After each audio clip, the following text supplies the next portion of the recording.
지난 주일부터 우리는 신앙성장 무브먼트를 진행하고 있습니다. 이번 신앙성장 무브먼트의 목표는 우리의 언어 생활을 돌아보는 데 있습니다. 무엇을 듣느냐, 무엇을 말하느냐, 여기에 따라 사람이 살기도 하고 죽기도 하기 때문입니다.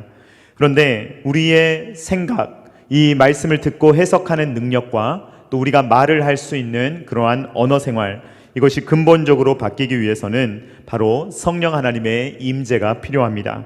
성령 세례와 성령 충만이 선행해야만 우리의 생각 그리고 우리의 언어 생활이 근본적인 변화를 경험할 수 있다는 말입니다. 하나님은 우리 안에 살기를 원하셨습니다.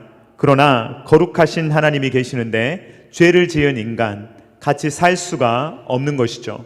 하나님은 우리를 사랑하시며 우리와 함께 하기를 원하시는데 우리가 더럽기 때문에, 죄 때문에 우리 안에 거하실 수가 없었던 것입니다. 이 문제를 해결하기 위해서 예수님께서 사람이 되셨습니다. 하나님이신 예수님께서 이 땅에 사람이 되어 오시고, 그리고 예수님께서 십자가에서 죽으시고 부활하시고 승천하심으로 우리의 죄의 문제를 해결하여 주시고 우리를 의롭다 하여 주셨습니다. 그리고 예수님께서 성령 하나님을 받으셔서 우리에게 부어주셨습니다. 그렇게 우리는 이제 성령 하나님의 임재, 우리 가운데 이제는 성령 하나님께서 사시는 그러한 삶을 우리가 살아가게 되었다라는 것입니다. 성령 세례는 예수님이 주시는 것입니다. 예수님이 이루신 구속의 능력으로 성령 하나님을 받아서 우리에게 주시는 것입니다. 그러므로 예수님을 믿는 것, 그리고 성령 세례를 받는 것은 분리되어 있는 것이 아니고 동시에 일어나는 일입니다. 왜냐하면 누구든지 성령으로 아니하고는 예수를 주시라 고백할 수 없다라고 말하기 때문입니다. 구원받은 사람, 그러니까 예수님을 내 구주로 영접한 사람은 동시에 성령 세례를 받은 사람입니다. 그 사람은 예수님을 마음의 주인으로 모시고 있을 뿐만 아니라 성령님 또한 그 마음에 모시고 있는 것입니다. 성령 세례는 결혼식 그리고 혼인신고처럼 딱 한 번 하는 것입니다. 단회적으로 이루어지는 것입니다. 성령 하나님께서 일단 우리를 거처로 삼으셨다, 성령 하나님이 일단 우리 안에 오셨다라고 하면 이 신약시대에는 절대로 우리를 떠나지 않으십니다. 그러므로 우리는 걸어다니는 성전이 되는 것입니다. 구원받은 그리스도인들은 매일매일 이제는 성령 충만한 삶을 살아가게 됩니다. 성령 세례는 한 번이지만 성령 충만은 매일매일 반복되는 생활입니다. 그러므로 사도 바울은 그리스도인에게 성령 충만하라고 명령하지 불신자에게 성령 충만하라고 말하지 않습니다. 사도 바울이 오직 성령으로 충만함을 받으라 라고 명령한 사람은 불신자가 아닙니다. 에베소 교회 성도들입니다. 에베소서 5장 18절 말씀 우리 한번 같이 읽어보도록 하겠습니다. 시작. 술 취하지 말라. 이는 방탕한 것이니 오직 성령으로 충만함을 받으라. 아멘. 이것은 지난주에 제가 설명드렸듯이 명령형으로 되어 있습니다. 성령 충만은 옵션이 아니라 필수라는 말입니다. 구원받은 그리스도인이라면 누구든지 성령 충만해야 합니다. 이 명령은 또한 현재 시제로 되어 있습니다. 어제의 성령 충만함으로 사는 것이 아니라 오늘의 성령 충만함으로, 내일 성령 충만함 받을 거야 이게 아니고 오늘 지금 여기에서 성령 충만한 삶을 살아가야 된다라는 말입니다. 사랑하는 성도님들, 여러분들이 요즘 충만해 있는 것은 무엇입니까? 여러분들을 요즘에 다스리고 있는 것은 무엇입니까? 여러분들의 시간과 생각을 가장 많이 쏟고 있는 것은 도대체 어디입니까? 여러분, 술을 포함한 쾌락의 노예가 되지 마시기를 주님의 이름으로 축원드립니다. 쾌락이 나를 이끌어가느냐, 내가 좋아하는 것을 하려고 이 모든 것들을 하는 것, 이것은요 술에 취한 삶입니다. 이 쾌락이 나를 끌어가는 것입니다. 그런데 성경은 그렇게 하지 말고, 그런 감각에 의존하지 말고 성령의 충만함을 받으라, 성령의 통제를 받으라, 성령의 지도를 받으라 라고 말하고 있는 것입니다. 지난주에 저는 성령님은 하나님이시다라는 사실을 매우 힘주어 강조했습니다. 그리고 성령 충만은 성령 충전이 아니다라고 말씀드렸습니다. 충전이라는 개념은 물질적인 개념입니다.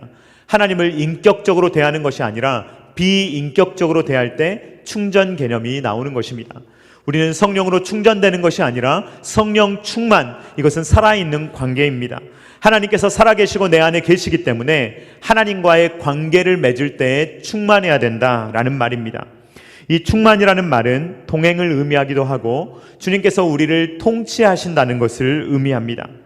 그렇다면 여러분, 성령 하나님이 우리 안에 거하시면 우리 가운데 어떠한 일이 일어나게 됩니까? 성령 충만하면 어떤 일이 일어나게 됩니까?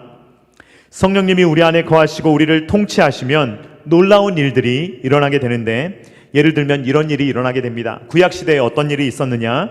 하나님의 영이 임하시니까 지혜와 지식이 충만하게 되어서 사람이 가질 수 있는 지혜와 지식을 더 충만하게 넘어서 가지는 일이 일어나게 됩니다. 그래서 하나님께서 맡겨주신 어떤 특정한 사역을 잘하게 되는 것입니다. 예를 들어서 부살렐과 오홀리압이라는 사람이 있었는데 이 두 사람은 성령이 충만하게 되었습니다. 그렇기 때문에 이 성막을 만드는 일에 있어서 매우 뛰어난 재능을 가지고 이 성령 충만함으로 이 성막 만드는 일을, 또 기명을 만드는 일을 이들이 했다는 것입니다. 출애굽기 35장 31절과 32절 말씀 우리 한번 같이 읽어보도록 하겠습니다. 시작. 하나님의 영을 그에게 충만하게 하여 지혜와 총명과 지식으로 여러 가지 일을 하게 하시되 금과 은과 노수로 제작하는 기술을 고안하게 하시며. 아멘.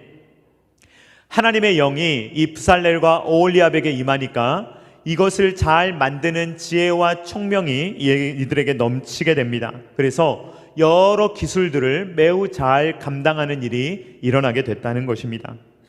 신약시대에도 보면 성령 하나님이 임하시면 매우 비상한 일, 평범하지 않고 매우 비상하고 매우 비범한 일, 평상시에 드러나지 않는 어떤 비범한 일이 일어나는 경우가 있습니다. 예를 들면 우리가 잘 아는 이야기인데 오순절 성령 강림 사건 때 일어났던 매우 비범한 일을 우리는 예로 들 수가 있습니다. 사도행전 2장 4절 말씀 같이 읽도록 하겠습니다. 시작. 그들이 다 성령의 충만함을 받고 성령이 말하게 하심을 따라 다른 언어들로 말하기를 시작하니라. 아멘. 참고로 말씀드리면 이 사도행전 2장에 나오는 방언과 고린도전서 14장에 나오는 방언은 다른 방언입니다. 이 사도행전에 나오는 방언은 외국어 방언입니다. 그러니까 서로 의사소통이 안 되는 외국어를 가진 사람들끼리 언어가 소통이 된 사건을 말합니다. 이것은 바벨탑 사건이 역전된 것을 의미합니다. 그러니까 여기에서 나오는 방언은 우리가 흔히 생각하는 알아들을 수 없는 말을 하는 방언이 아닙니다. 고린도전서 14장에 나오는 방언은 우리가 생각하는 방언인데 우리가 이해하지도 못하는 말을 하게 되는 그러한 것이 바로 방언입니다. 방언은 오늘 설교의 주제가 아니기 때문에 다음에 다루도록 하겠습니다. 그런데 오늘 우리가 주목해야 되는 것은 무엇이냐? 성령의 충만함이 역사하니까 분명히 언어가 평소에 소통이 안 되는 사람들이 언어가 소통이 됐다는 거예요. 그러면서 하나님의 큰 일에 대해서 그들이 다 듣게 됩니다. 그리고 이 일을 통해서 교회가 개척이 돼요. 여러 지역에. 오순절 성령 강림 사건 이후에 제자들의 모습을 봐도 성령 충만함이 임하면 이런 일이 비상하게 일어나는구나 라는 것을 발견하게 되는데, 예를 들면 제자들의 모습을 보면은 어떻습니까? 십자가를 지실 때 예수님 옆을 지켰던 제자들이 없습니다. 다 도망가 버렸습니다. 그리고 베드로와 같은 경우는요 3번씩이나 저주했어요. 그러니까 3번씩이나 예수님을 부인했어요. 심지어 저주하면서 내가 예수님을 안다면 저주를 받겠다라고 말하면서 나는 저 사람을 모르오라고 말했던 사람이 바로 베드로요 제자들입니다. 그런데 성령의 충만함이 임하니까 이 몇십일 사이에 완전히 뒤바뀌어가지고 완전히 다른 사람처럼 행동합니다. 사도행전 4장 8절 말씀 같이 읽어보도록 하겠습니다. 시작. 이에 베드로가 성령이 충만하여 이르되 백성의 관리들과 장로들아. 성령이 충만하니까요 이전에 베드로의 모습과 전혀 다른 모습을 보입니다. 사람들을 벌벌 떨며 두려워하며 소심하며 사람들의 눈을 의식하던 그 베드로가 이제는 사람들의 눈을 의식하지 않고 매우 담대하게 하나님께서 주시는 말을 마음껏 하는 일들을 보게 되는 것입니다. 막 설교를 하잖아요. 그러니까 막 사람들이 변화됩니다. 그러니까요, 성령 충만하여서 하는 설교를 막으려고 합니다, 종교 지도자들이. 그러니까 베드로와 요한이 뭐라고 말합니까? 사도행전 4장 19절로 20절 말씀 우리 한번 같이 읽어보도록 하겠습니다. 시작. 베드로와 요한이 대답하여 이르되 하나님 앞에서 너희의 말을 듣는 것이 하나님의 말씀을 듣는 것보다 옳은가 판단하라. 우리는 보고 들은 것을 말하지 아니할 수 없다 하니. 아주 비범한 능력이 이들 가운데 임하여서 평소에는 가질 수 없는 담대한 마음을 가지게 되고 목숨을 두려워하지 않고 복음을 증거하는 베드로와 요한의 모습을 보게 되는 것입니다. 신학자들은요, 성령 충만 중에 이러한 비이상한 성령 충만, 이것을 따로 말하는데 이것을 이렇게 말합니다. 한번 따라해 보겠습니다. 사역 충만, 또 한번 따라해 보겠습니다. 비상 충만. 왜 이렇게 말하냐면요, 하나님께서 하시기 원하시는 어떤 목적을 이루기 위해서 어떤 사역을 힘있게 하도록 하는 역사가 임하는 거예요. 그러니까 분명히 소심한 사람인데 대범해져요. 그리고 어떤 사람은 구약에 보면은요, 갑자기 어떤 신체적인 능력도 생겨요. 그래서 막 엘리야는 막 수레 앞에서 달려가기도 하고요, 삼손은요 성령의 능력으로 많은 사람을 죽이기도 합니다. 그러니까 이 사역을 이루기 위해서 비이상하게 임하는 거예요. 이건 일반적으로 임하는 것이 아닙니다. 매일 임하는 것이 아니라 하나님께서 이루시기 원하는 어떤 특정한 목적을 위해서 주님께서 주시는 어떤 강권적인 역사입니다. 교회사를 쭉 보면요, 이런 역사를 경험한 사람들이 있습니다. 이 사역 충만을 경험했는데, 예를 들면 초대교회도요 사역 충만으로 일어난 교회입니다. 어떤 말입니까? 여러분, 우리가 우리의 의지로 순교할 수 있겠습니까? 없겠습니까? 우리는 못합니다. 우리의 힘으로는 못해요. 그런데 성령의 충만함이 임해서 사역 충만이 임하면 우리는 순교의 자리에도 갈 수가 있는 것입니다. 주기철 목사님 같은 분은 못을 밟으며 걸어가면서도 절대로 주님을 부인하지 않았습니다. 그러한 힘이 주기철 목사님의 안에 있었겠습니까? 아닙니다, 여러분. 주기철 목사님에게 성령 충만함으로 역사하셨기 때문에 주기철 목사님이 그런 일을 하실 수 있었던 것입니다. 16세기의 종교개혁이 어떻게 일어날 수 있었겠습니까? 사람의 능력과 힘으로 될 수 있는 것이 아니에요. 하나님께서 종교개혁자들에게 비상한 지혜와 비상한 능력을 주시고 하나님의 말씀을 올바로 깨달을 수 있는 능력을 주시고 그것을 대담하게 하나님의 말씀을 증거할 수 있는 힘을 주시고 주님께서 분별할 수 있는 지혜를 주셔서 종교개혁이 일어날 수 있도록 역사하셨다는 것입니다. 18세기에는 주님께서 비상하게 역사하셔서 대각성 운동이 미국에서 일어나게 되었는데 수많은 사람들이 변화되는데 어떤 때는요 마을 하나가 바뀌어버려요. 마을의 모든 사람들이 예수님을 믿는 놀라운 역사가 일어나는 경우도 미국에서 있었습니다. 20세기의 평양 대부흥 운동은 어떻습니까, 여러분? 평양 대부흥 운동이 일어날 때도 그냥 평범한 어떤 역사가 일어난 것이 아니라 성령 하나님의 비범한 역사가 그 땅을 쳤던 것이죠. 그러면서 놀라운 역사가 일어났던 것입니다. 사도 바울은 교회의 박해자였습니다. 그런데 예수님을 만났을 때, 누구냐? 부활하신 예수님을 만났을 때 사도 바울은 완전히 변화되고 예수님은 뭐라고 말씀하십니까? 성령 충만하게 하시기를 원하신다는 것입니다. 사도행전 9장 17절로 18절 말씀 우리 한번 같이 읽어보도록 하겠습니다. 시작. 아나니아가 떠나 그 집에 들어가서 그에게 안수하여 이르되 형제 사울아, 주 곧 내가 오는 길에서 나타나셨던 예수께서 나를 보내어 너로 다시 보게 하시고 성령으로 충만하게 하신다 하니 즉시 사울의 눈에서 비늘 같은 것이 벗어져 다시 보게 된지라. 일어나 세례를 받고. 아멘. 성령의 충만함이 사도 바울에게 임했습니다. 그러니까 눈에서 비늘 같은 것이 벗어지고 이제까지 자기는 이 구약 성경 학자 아닙니까? 사도 바울은 바리새인입니다. 바리새인 중에 바리새인이에요. 가말리엘 문화에서 공부했던 사람입니다. 그런데 이 사도 바울이 눈에서 비늘 같은 것이 벗어지자 이제까지 구약 성경을 보면서도 알지 못했던 예수님의 존재를 깨닫게 되고 이제는 박해하며 교회를 잔멸하려고 했던 이 사도 바울이 성령의 충만함으로 이제는 자기의 시간을 들이고 물질을 들이고 정성을 들이고 힘을 들여서 자기는 어떻게 돼도 좋으니 주님을 증거하고자 하는 복음의 사도가 되었다는 것입니다. 부활하신 예수님을 만난 것, 성령 세례를 받은 것, 그리고 성령 충만하게 되자 이 사도 바울이 180도 다른 사람이 되었습니다.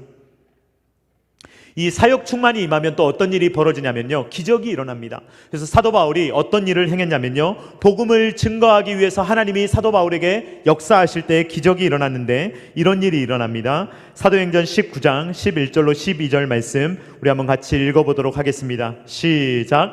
하나님이 바울의 손으로 놀라운 능력을 행하게 하시니 심지어 사람들이 바울의 몸에서 손수건이나 앞치마를 가져다가 병든 사람에게 얹으면 그 병이 떠나고 악기도 나가더라. 아멘.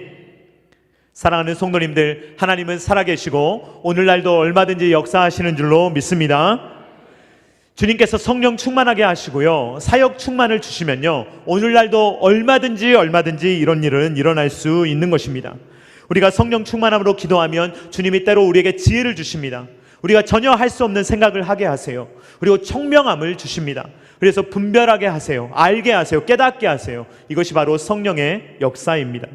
또 주님께서 우리에게 때로는 불을 주십니다. 우리의 마음을 뜨겁게 하십니다. 때로는요, 예수 믿지 않는 사람들의 마음을 강타하세요. 그래서 그들의 마음을 하루아침에 변화시켜 버리십니다. 그래서 예수님을 막 핍박했던 사람이 어느 순간에 주님을 증거하는 사람이 되기도 하는 것입니다. 이것이 성령 충만의 역사입니다. 우리가 성령 충만함으로 기도하면 병이 떠나기도 하는 것입니다. 우리가 성령 충만의 역사로 기도하면 악귀가 나가기도 하는 것입니다. 그런 일들이 얼마든지 일어날 수 있다는 것을 여러분들 믿으시기 바랍니다. 목회자로서 저는 성령 충만함을 경험하며 사역 충만을 경험합니다. 어떨 때 나타나냐면요, 제가 설교 준비를 할 때, 또 설교를 선포할 때, 성경 공부 준비를 할 때, 정말 그 성경 공부를 가르칠 때, 또 신방을 할 때 주님께서 때로 저에게 사역 충만을 주십니다. 저는요, 정말 어리석은 사람이에요. 제 어린 시절을 아시는 분은요, 제 설교를 별로 듣고 싶어 하지 않으실 거예요. 제가 얼마나 형편없는 사람인지 아시기 때문이에요. 저 정말 공부도 못했고요, 정말 어리석은 사람이었어요. 부모님이 저를 보면서 많이 걱정하셨습니다. 그런데 주님께서 저를 부르셔가지고 주님께서 지혜를 주시고 총명을 주시니까 이 대학교에 가면서부터 공부를 잘하기 시작했고 신대원을 아주 우수하게 졸업할 수 있었어요. 그 모든 것들은요, 저의 능력으로 된 것이 아닙니다. 주님이 지혜를 주시고 능력을 주시니까 그런 일들이 된 거예요. 주님이 저를 쓰시려고, 어리석은 자를 들어 쓰시려고 주님께서 지혜를 주셔서 제가 이렇게 사역을 할 수 있는 것입니다. 저는 또 얼마나 내성적인 사람인지 몰라요. 저는 사람들을 잘 못 만납니다. 그리고요, 저는요, 자기소개하라고 하면요, 저는 막 귀가 빨개지고요, 아무것도 못해요. 그런데 저는요, 설교할 때 한 번도 떨어본 적이 없어요. 주님이 저에게 주시는 거예요. 능력을 주시는 거예요. 제가 그런 능력을 받아서 설교할 수 있기 때문에 이 강단에서 마음껏 설교할 수 있는 것입니다. 이것이 바로 사역 충만입니다. 주님의 일을 하게 하려고 저를 사용하시는 거예요. 자, 그렇다면 여러분, 이 사역 충만은요, 매일매일 늘 주어집니까? 아니면 간헐적으로 주어집니까? 늘 주어집니까? 간헐적으로 주어집니까? 간헐적입니다. 이것은요, 늘 주어지는 게 아니고요, 어떤 일을 주님께서 하시기 원하셔서 주시는 능력이에요. 그러니까 이것은요, 계속 일어나는 일은 아니에요. 예를 들면 이런 겁니다. 오순절 성령 강림 사건은요, 단회적으로 한 번 일어났고 반복되지 않아요. 그걸 추구하면 안 됩니다. 그런데 찰스 파임이라는 사람이 있어요. 1900년도에 찰스 파임이라는 사람이 오순절 성령 강림 사건을 재현하자 그래서 기도를 시작합니다. 막 방언이 터졌어요. 그때 막 사람들이 방언을 합니다. 여러 사람들이 방언을 합니다. 이때 찰스 파임이 이렇게 주장합니다. 우리는 이제 오순절 성령 강림의 방언을 받았기 때문에 이제는 외국 사람들에게 나갈 때 외국어 소통이 된다. 그러니까 이제는 선교사님들이 외국어를 공부할 필요가 없다. 이제는 나가서 우리가 방언만 하면 된다. 그러면 모든 외국인들이 우리의 말을 알아들을 거다 하고 선교사를 파송해요. 그런데 나중에 말이 통했을까요? 안 통했을까요? 안 통했어요. 그래서 선교를 못하고 돌아왔습니다. 그러니까 아프리카에 가서 막 저기 유럽에 가서 막 선교하면 될 줄 알았어요. 그런데 외국어 방언은요, 주님이 그냥 계속 주시는 게 아니에요. 그러니까 그거를요, 우리가 오늘날 주님 오늘날 이걸 주십시오 라고 기도해서는 안 된다는 것입니다. 만약에 하나님께서 필요하시면 주실 수도 있겠죠. 그런데 우리가 그것을 목적해서는 안 된다는 말입니다. 예수님께서 물 위를 걸었다고 하셔서 주님 오늘도 저로 하여금 물 위를 걷게 해주십시오, 이런 걸 구하지는 마시라는 말입니다. 주님이 필요하면 주실 수도 있어요. 그런데 그걸 목적해서는 안 된다는 말입니다. 사역 충만은요, 간헐적으로 주시는 거예요. 특별한 목적이 있을 때 주시는 거예요. 그러니까 기도할 때마다 병이 낫는 게 아닙니다. 예전에 잘못된 이단들은 이런 걸 많이 그렇게 가르쳤죠. 잘못된 부흥 운동을 하는 사람들은 마치 자기 손에서 뭔가 빠져나가는 것처럼, 자기에게 능력이 있는 것처럼 했어요. 그래서 이단 중에서도 매우 극심한 그 이단의 뿌리인 박태선 씨 있지 않습니까? 신앙촌. 옛날에 박태선 씨가요, 이 손으로 물로 이렇게 손을 씻잖아요. 그러면요, 그 물을 팔았어요. 그러면 사람들이요, 그 물을 사갔습니다. 없어서 못 팔았어요. 막 품절됩니다. 바로 품절돼요. 그래서 그 물을 마시면 낫는다고 사람들이 생각했는데, 여러분, 어리석은 생각입니다. 만약에 하나님께서 신실하게 쓰는 사람이 있다 할지라도요, 그 사람에게 능력이 있는 게 아니에요. 하나님에게 능력이 있는 겁니다. 그 사람을 잠깐 사역 충만으로 쓰시는 거예요. 그러니까 우리 주님을 봐야지 자꾸 사람을 의지해서는 안 된다는 것입니다. 무슨 영험이 있는 사람이 있는 게 아니에요. 하나님이 그 사람을 잠깐 쓰시는 겁니다. 그 사람이요, 삐끗하면요, 금방 떠나버려요. 하나님의 영이 떠나면요, 그 사람이 뭘 하겠습니까? 아무것도 못합니다. 그러니까 이 사역 충만을 우리는요, 너무 붙들어서는 안 되는 거예요. 자, 이 사역 충만과 다르게 이제 일상생활에 나타나는 것이 있습니다. 이런 성령 충만을 뭐라고 하느냐? 자, 따라해 보겠습니다. 생활 충만. 자, 이것을 또 뭐라고도 말을 하냐면요, 또 따라해 보겠습니다. 통상 충만.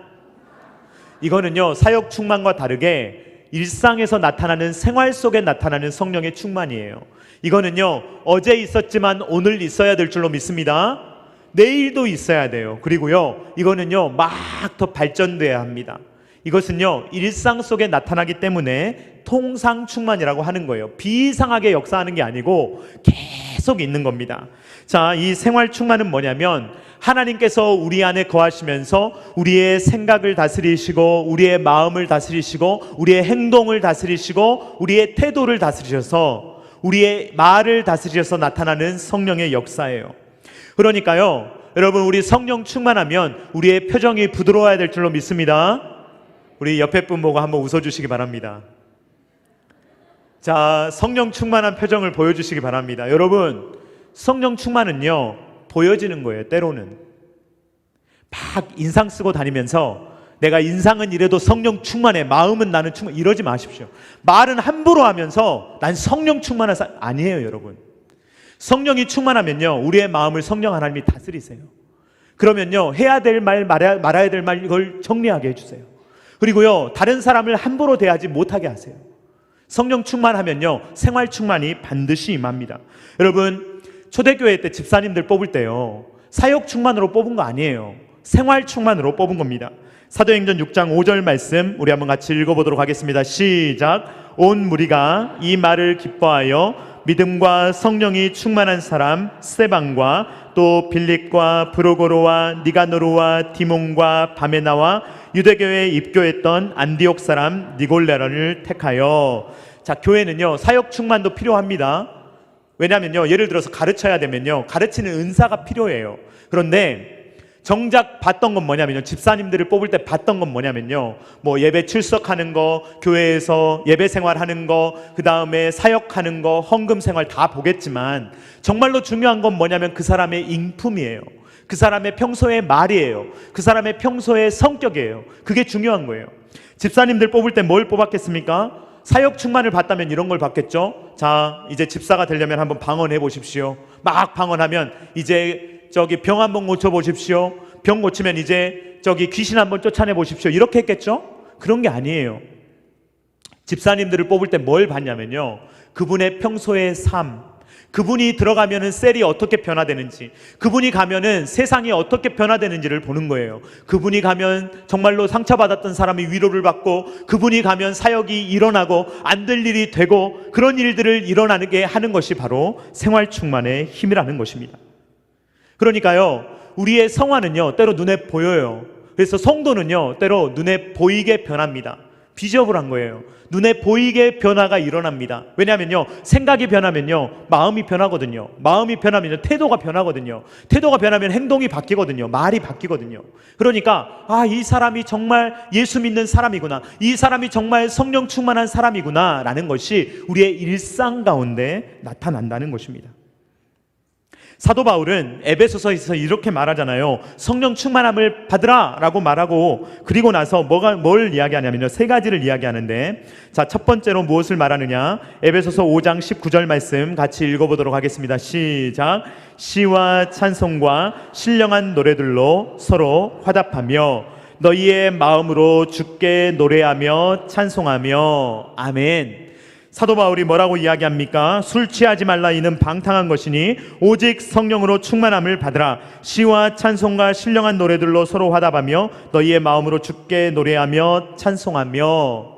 자, 여러분, 성령 충만함을 받으면 어떤 변화가 생기냐면요, 우리의 삶 가운데 예배 생활이 일어나는 줄로 믿습니다. 예배가 일어난다는 거예요. 지금 성령 충만함을 받으라 그러면서 시와 찬송과 신령한 노래들로 서로 화답하며 주께 노래하며 찬송하라. 성령 충만함을 받으면요, 주님을 막 사랑하기 때문에 주님을 더 만나고 싶어요.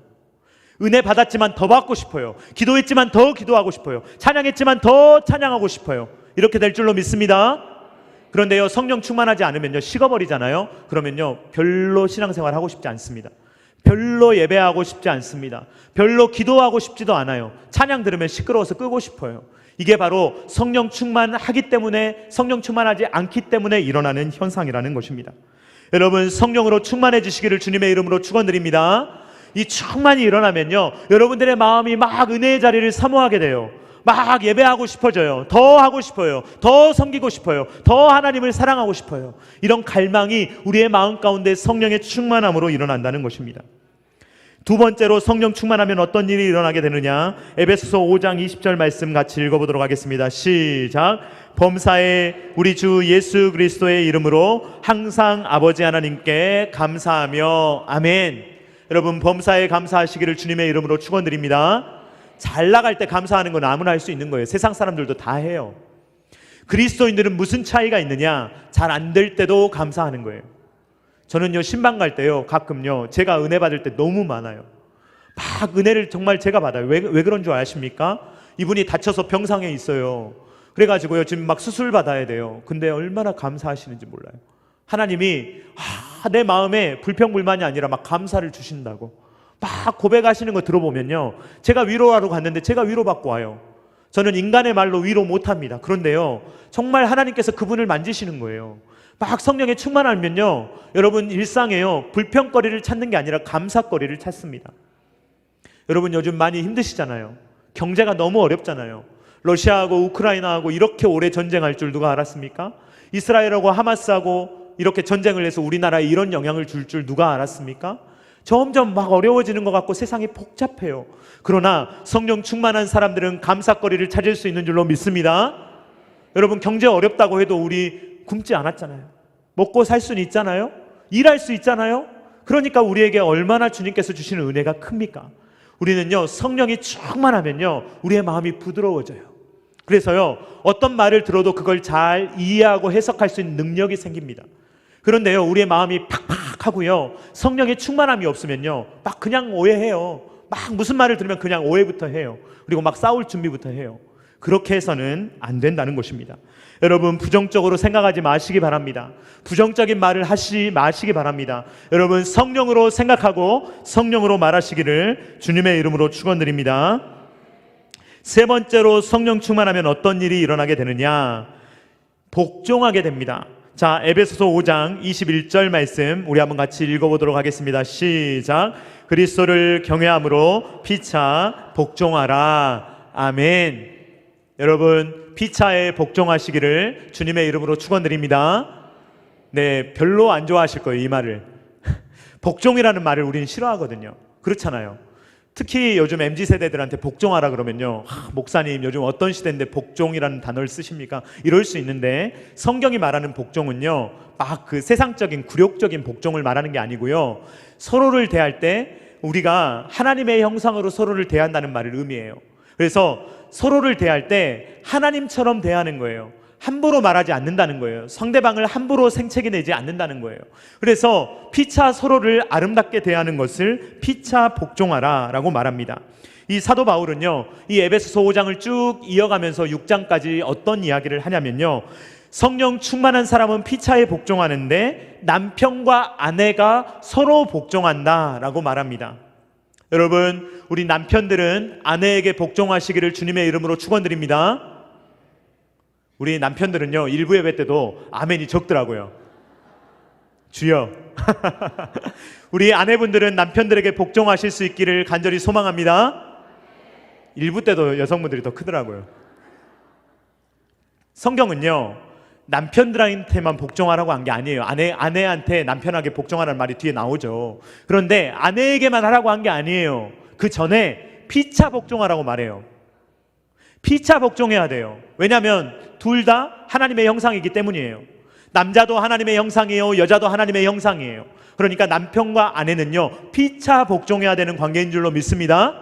그런데 사도 바울은 더 나아가서 아이들, 내 자녀들에게도 피차에 복종하라고 말하는 거예요. 충격적이죠? 오늘날도 충격적이지만 바울 시대는 더 충격적이에요. 왜냐면요, 그때 당시에는요, 애들은요, 부모 소유거든요. 애들을 자기 마음대로 할 수 있는 시대예요. 그런데 피차 복종하래요. 그 말은 막 아이들에게 막 굴욕적으로 복종하라는 이야기가 아니고, 부모가 하나님의 형상으로 대하라는 거예요, 그 아이들을.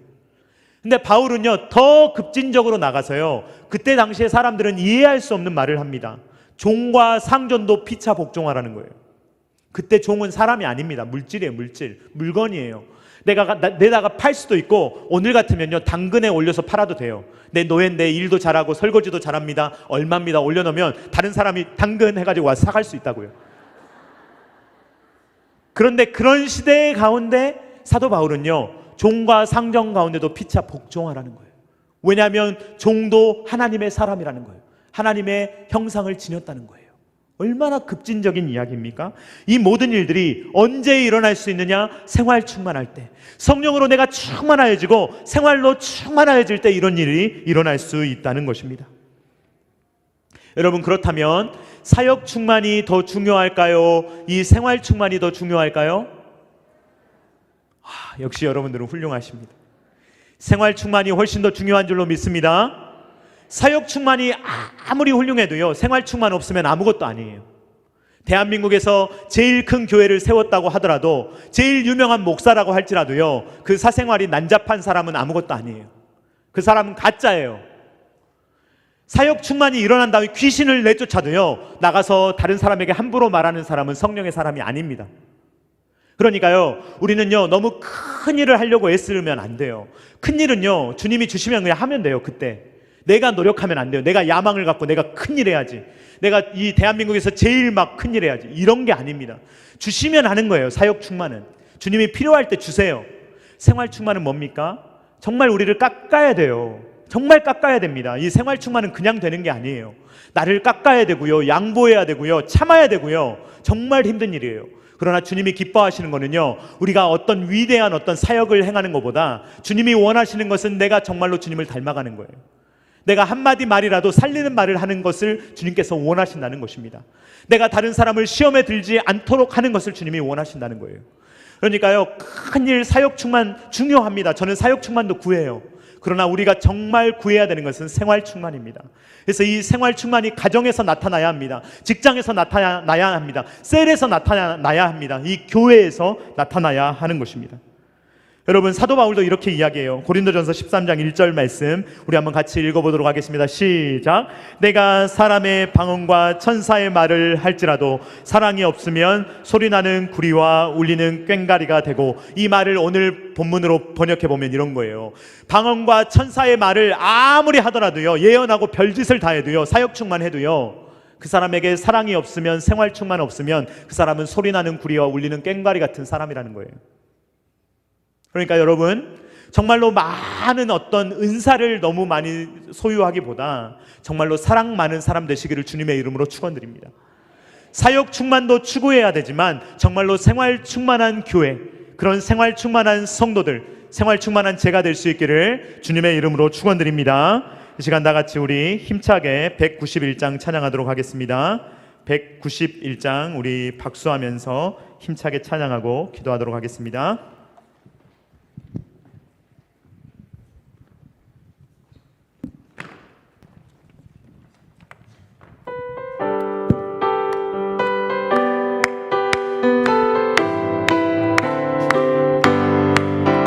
내가 매일 기쁘게 쓸래 그대에게 행함은 주의 팔이 나를 안보함이요 내가 주의 큰 복을 받는 참된 비결은 주의 영이 함께함이 성령이 계시네 할렐루야 함께하시네 좁은 길을 걸으며 밤낮 기뻐하는 것 주의 영이 함께함이라 전에 죄에 빠져서 평안함이 없을 때 예수 십자가의 공로 힘입어 그 발 아래 엎드려 참된 평화 얻으는 주의 영이 함께함이라 성령이 계시네 할렐루야 함께하시네 좁은 길을 걸으며 밤낮 기뻐하는 것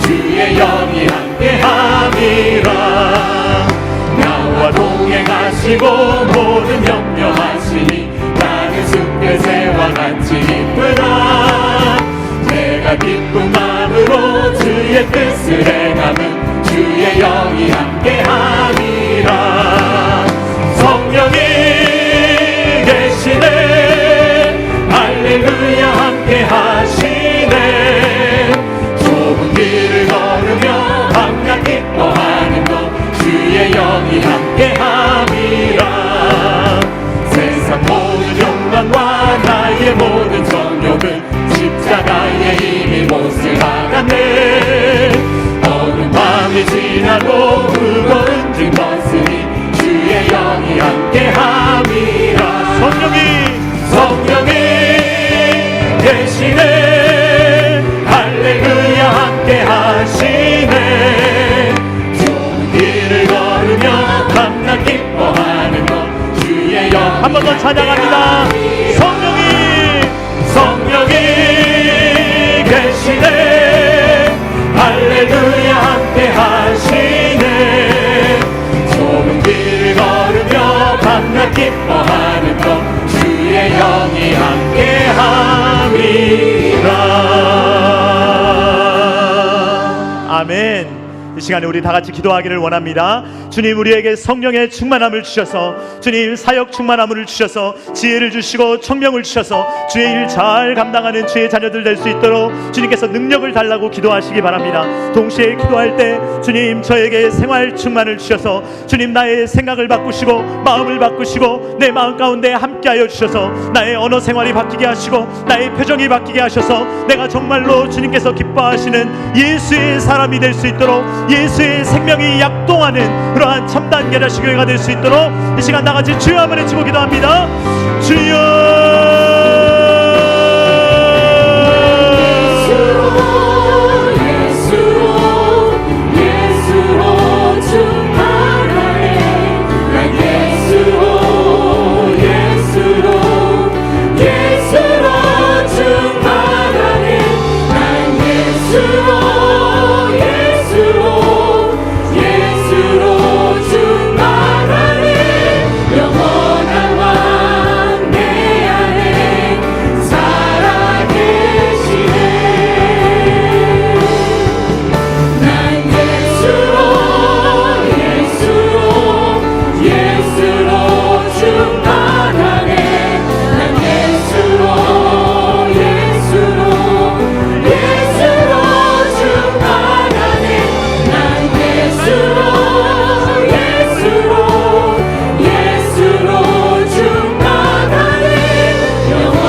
사랑하는 하나님 아버지 감사를 드립니다. 오늘 우리에게 말씀하여 주시니 감사를 드립니다. 주님, 오늘 주님 외에 다른 것들이 우리를 다스리고 있다면 그 모든 다스림은 떠나가게 하여 주시옵소서. 오직 성령의 충만함을 허락하여 주시옵소서. 주님, 우리에게 사역 충만을 허락하여 주시옵소서. 그래서 주님께서 우리에게 맡겨주신 일들 지혜와 청명으로 주님 주시는 비상한 능력으로 잘 행할 수 있도록 주님께서 은혜를 베풀어 주시옵소서. 주님, 우리에게 생활 충만을 주시기를 간절히 바라고 원합니다. 주님께서 우리의 표정을 바꾸시고 생각과 태도를 바꾸시며 우리의 말을 바꾸셔서 주님, 우리가 하는 일들마다 예수님 닮게 하시고 우리가 하는 행동들마다 주님의 영광을 드러내는 삶을 살아갈 수 있도록 주님, 우리와 함께하여 주시옵소서. 이제는 우리 구주 예수 그리스도의 십자가의 무한하신 은혜와 독생자 아들을 아낌없이 내어주신 성부 하나님의 사랑하심과 성령 하나님의 감동, 감화, 역사, 교통하심이 오늘도 성령의 충만함으로 주님을 더 예배하기를 원하며 감사하기를 원하며 피차에 복종하기를 원하며 살아가기를 원하는, 주님을 더 닮아가며 살기를 원하는 사랑하는 모든 주의 자녀들의 머리 위에와 각 가정과 주님께서 피로 값주고 사신 첨단 계라시교회 위에와 조국과 세계 열방 가운데 영원토록 함께 있기를 간절히 축원하옵나이다. 아멘.